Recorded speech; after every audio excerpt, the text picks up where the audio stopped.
চলো আজ তোমাদের ব্যারাকপুরে একটা সুন্দর ক্যাফের খোঁজ দিই। ক্যাফেটার নাম ক্যাফে ব্যারাকপুর, যেটা রয়েছে ব্যারাকপুর বারাসাত রোড 55 তলা ঠিক ওয়্যারলেস মোড়ের আগে। ফ্রেন্ডসদের সাথে হ্যাং আউট বা আড্ডা দেওয়ার জন্য পারফেক্ট একটা জায়গা। ক্যাফেটা প্রতিদিনই দুপুর 12টা থেকে রাত 10টা পর্যন্ত খোলা থাকে। তোমরা যদি চাও নিজেদের স্পেশাল ডে, বার্থডে বা অ্যানিভার্সারি এখানে সেলিব্রেট করার জন্য, তোমরা সেটাও এখানে করতে পারবে। আমি যে টাইমটাতে গেছিলাম তখন সন্ধ্যে 7টা বেজেছিল।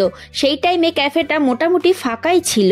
ক্যাফেটার মধ্যে সিটিং ক্যাপাসিটিও মোটামুটি ভালো আছে। যারা আমার মতো বই পড়তে ভালোবাসো তাদের কিন্তু এই ক্যাফেটা সত্যি খুব ভালো লাগবে।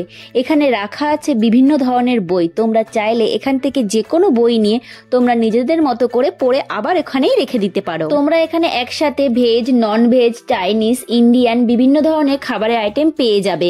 আমি ভিডিওতে তোমাদের মেনু কার্ডটা দেখিয়ে দিলাম, তোমরা একটু পজ করে দেখে নিও। আমি অর্ডার করেছিলাম ক্রিপসি চিকেন, যার প্রাইস পড়েছিল 180 টাকা। আমার প্রাইস হিসাবে কোয়ান্টিটি এবং টেস্টটা সত্যি খুব ভালো লেগেছে। তো আর দেরি না করে ফ্রেন্ডসদের সাথে ভিডিওটা ট্যাগ করো আর বন্ধুদের সাথে জমিয়ে আড্ডা মেরে আসো।